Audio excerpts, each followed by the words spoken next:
Derecho y sociedad. Max Weber, 1864-1920. Relación entre la toma de decisiones jurídicas y otros aspectos sociales. Centrada en una racionalidad entendida como la forma de ver el mundo y orientación.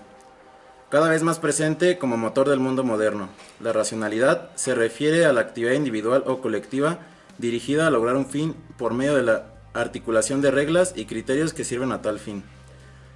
Partiendo del concepto de racionalización, Weber presenta una tipología de sistemas legales que varían según dos coordenadas: la racional frente a la irracional y la independencia formal frente a dependencia de la religión, la ciencia, etc.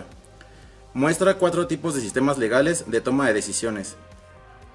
La primera, sustantivamente irracional, la cual se basa en oráculos, jurados y se caracteriza por la ausencia del proceso. La formalmente irracional, basada en ordalias, proceso formal sin relación con el fondo de la decisión. Sustantivamente racional, la que se basa en decisiones razonadas pero que no se basan únicamente en la lógica legal. Y por último, formalmente racional, que se basa en la lógica legal y el legalismo.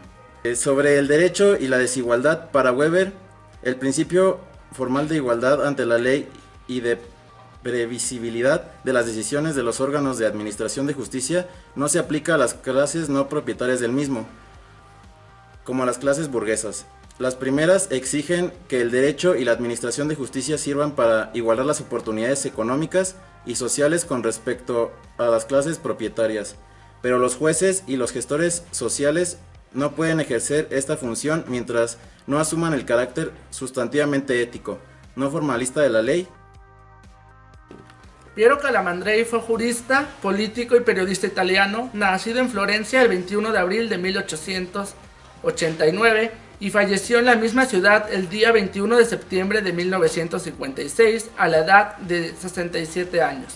Fue un maestro de procesalistas y un insigne abogado. Es considerado como uno de los padres de la Constitución de 1948. Su fama se debe tanto a su obra política como a su obra jurídica procesal. Fue catedrático en la Universidad de Florencia y diputado en el Parlamento italiano. Su obra más destacada fue El elogio de los jueces, publicada en el año de 1935, la cual está dividida en 12 capítulos que desarrollan temas como la confianza y la fe en los jueces, la urbanidad de estos, sus semejanzas y diferencias con los abogados. Calamandrei considera el proceso como la tutela del derecho al hombre y de igual forma considera el derecho como el manto protector de la libertad. Hart nace en 1907 en Reino Unido y fallece en 1992. Fue un abogado, catedrático y filósofo, siendo uno de los filósofos del derecho más importantes del siglo XX. Estudió en la Universidad de Oxford y ejercía como abogado de forma privada, pero con el comienzo de la Segunda Guerra Mundial ingresó a trabajar en el Servicio de Inteligencia Británica. En 1961 publicó su trabajo más importante, The Concept of Law. Pero, ¿qué es realmente el derecho según Hart? Su fundamento del derecho dependerá de la aceptación por parte de los ciudadanos y profesionales jurídicos. La aceptación es una condición necesaria para que podamos hablar de la existencia de un sistema jurídico, pero lo que realmente nos quiere decir es que cualquier sistema, si ya es obedecido y aceptado, es ya considerado derecho. Su concepto del derecho tendrá siempre presente la regla de reducción a la norma provista de sanción, donde debemos crear convicción en vez de una sanción, de forma que se busca otro medio de solución, dividido esto en las reglas primarias y secundarias. Las primarias son aquellas que prescriben a los ciudadanos la realización de cortos actos o la abstención de ciertas conductas, son los que imponen obligaciones y contienen sanciones. Mientras que las reglas secundarias son las que no poseen la estructura de obligación-sanción, sino que confieren potestades y posibilidades de actuar. Hart establece lo que los ciudadanos pueden hacer y cómo pueden constituir o modificar situaciones jurídicas mediante sus últimas tres reglas. La primera, reglas de reconocimiento. Identifican qué normas forman parte del sistema jurídico. Pertenecen las normas constitucionales que establecen los poderes del Estado. La segunda, reglas de cambio. Indican el procedimiento para que cambien las reglas primarias. Y por último, las reglas de adjudicación. Son las que dan competencia a los jueces para determinar si en los casos particulares se cumplen o no las reglas primarias. Michel Foucault fue un historiador, pensador, psicólogo, teórico social y filósofo francés que estudió en la Universidad de París. Para él es necesario analizar el poder fuera del modelo limitado de Leviatán. Dice que la complejidad del derecho tiene que adentrarnos en los territorios epistemológicos, metodológicos, axiológicos y hermenéuticos. Dice que el derecho es producido, modificado y transformado por los intereses de ciertas personas, clases o grupos o sociedades completas. Estas personas se encuentran en situaciones en las que pueden producir cierto tipo de saber por la situación de poder en el que se encuentran, es decir, ciertas personas acomodadas en instantes históricos, económicos, políticos y sociales que orientan cierto ejercicio de poder, poder que únicamente existe cuando es ejercido sobre otros. También establece que el problema de estudiar el derecho es que para su estudio es necesario dejar a un lado los prejuicios académicos y las visiones cerradas, que el derecho siempre estará vinculado al régimen de poder. Por eso, las formas históricas y cultural que ya existen deben ser analizadas con racionalidad, ya que el derecho es una realidad transaccional entre su realidad del deber ser, que es aquello que todavía no es, y lo que debe de ser construido.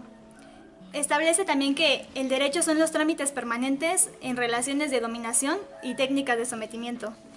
De este modo, el derecho debe de ser cuestionado, cotejado y contraatacado con ciencias, con corrientes filosóficas y metodológicas, que debemos dirigirnos a un nuevo derecho en el que deje de lado las visiones monistas positivistas y técnicas de una manera crítica, genealógica y hermenéutica de pensar.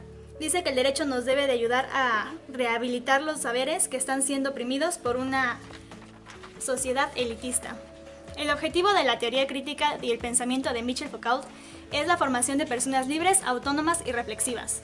Dice que educar al ciudadano es cultivarlo, enseñarle a pensar y razonar por sí mismo, liberarlo de la teoría de las costumbres y perjuicios, mostrarle que vive en un mundo complejo y ayudarles a imaginar las visiones de la realidad de los demás, sobre todo de los más desfavorecidos, que son los que no tienen voz. Establece que el poder no existe mediante la figura del soberano. Dice que los nuevos mecanismos de poder son encubiertos por el derecho, es decir, que el poder se ejerce en nuestras sociedades a través del control, que es el derecho. Nicolás Maquiavelo nació en el pequeño pueblo de San Casiano in Val di Pesa el 3 de mayo de 1469 y murió en Florencia en 1527. Fue un diplomático, funcionario público, filósofo político y escritor italiano, e incluso es reconocido como el fundador de la teoría política moderna. Ha escrito gran cantidad de escritos acerca de sus concepciones del Estado, de la política, de la guerra y de la historia. Sin embargo, y a pesar de la estrecha relación que existe entre el derecho y la política, es relativamente poca la literatura que puede encontrarse respecto a la concepción del derecho en Maquiavelo y a la influencia que pudiera haber tenido en el pensamiento jurídico. Pero podemos decir que Maquiavelo se enfocó más por el arte de la política, y se puede ver en su libro El Príncipe, y en donde tomaremos algunas ideas para poder llegar a saber qué es el derecho. El término derecho se entenderá como lo que Maquiavelo llama leyes, constituciones, sentencias y tratados. Aún sin decirlo expresamente, Maquiavelo se indica que pensaba que se trataba de reglas de conductas obligatorias, normalmente dictadas por una autoridad y respaldada por un castigo para el caso de su incumplimiento. El derecho para Maquiavelo era organizar el Estado mismo, donde una autoridad legítima tiene sus límites propios. Es claro que la solución de conflictos deberá estar a cargo de personas constituidas en autoridad que actúan conforme al derecho y no conforme a la voluntad privada. Y en otras palabras, la idea de que el derecho es la del Estado o del pueblo como algo distinto y casi opuesto a la voluntad privada. Esto era una problemática dominante en la época de Maquiavelo, dado que presentaba todos los rasgos de una concepción positivista del derecho.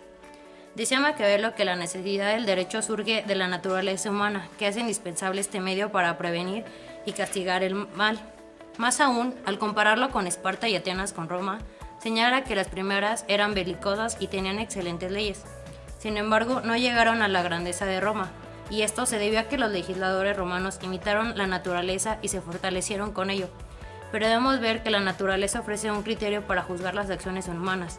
Quien sigue su voz no puede ser censurado, pues imitamos a la naturaleza siempre variada en su marcha.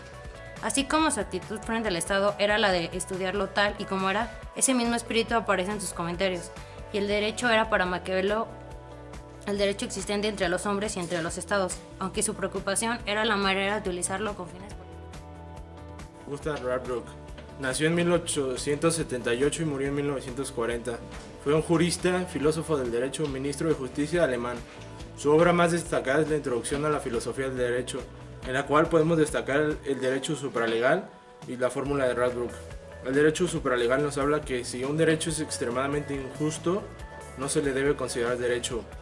Y la fórmula de Radbruch se formula de esta manera: justicia más utilidad igual a seguridad. Para él, el derecho es aquello que debe beneficiar al pueblo. Su filosofía está basada en el neocantismo y nos plantea que el ser y el deber ser debe de separarse, y de igual manera el hecho y valores. Pero el núcleo de su filosofía es la separación de derecho positivo y la idea del derecho. Entonces podemos concluir que el derecho debería ser un balance entre justicia y utilidad para que exista una seguridad social.